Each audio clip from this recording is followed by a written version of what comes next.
MS రాజు గారు.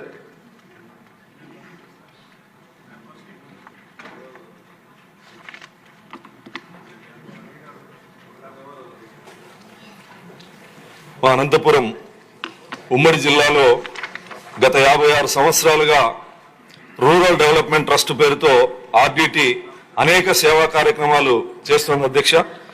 FCRA renewal కోసం 2021లో కేంద్ర ప్రభుత్వానికి విజ్ఞప్తి చేయడం జరిగింది. 2025 వరకు ఎఫ్సిఆర్ఏ రెన్యువల్ కాకపోవడం వల్ల అనేక సేవలు ఆగిపోయే ప్రమాదం ఉంది. అనంతపురం ఉమ్మడి జిల్లాలో దాదాపు 70,000 మందికి పేదలకు ఇల్లు నిర్మించినటువంటి సంస్థ. ఎంతో మంది విద్యార్థులు ఇతర రాష్ట్రాలు ఇతర దేశాల్లో ఆర్డిటిని నమ్ముకొని చదువుతున్నారు. లక్షలాది రూపాయలు ఆర్డిటి వాళ్లకు ఫీజులు కడుతున్నటువంటి సందర్భం అధ్యక్ష.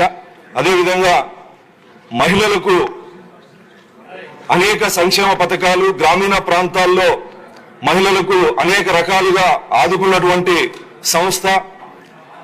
పంట పొలాలు రైతులకి లక్షలాది పండ్ల మొక్కలు ఇచ్చినటువంటి సంస్థ అధ్యక్ష. విద్య వైద్యం అనంతపురం ఉమ్మడి జిల్లాలో దాదాపు 600 పడకల ఆసుపత్రులు బత్తలపల్లి, కనేకల్, రాయదుర్గం, అనంతపూర్లో అనేక వైద్య సేవలు లక్షలాది మంది పేద ప్రజలు ఉచితంగా శిక్షణ తీసుకుంటున్నటువంటి పరిస్థితి ఉంది అధ్యక్ష. అలాంటి సంస్థని పునరుద్ధరించాలని మీకు తమరి ద్వారా ప్రభుత్వానికి విజ్ఞప్తి చేస్తానా.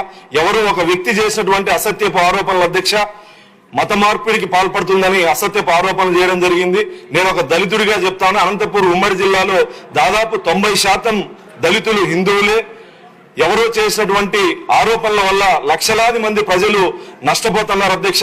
తమరి ద్వారా గౌరవ ముఖ్యమంత్రి గారికి కేంద్ర పెద్దలతో మాట్లాడి ఎఫ్సిఆర్ఐ రెన్యువల్ గా చేసే విధంగా కృషి చేయాలని విజ్ఞప్తి చేస్తాను. గతంలో యువనేత నారా లోకేష్ గారు పాదయాత్ర చేసినప్పుడు కూడా ఆ సంస్థ కార్యాలయానికి వెళ్లి మాట ఇవ్వడం జరిగింది.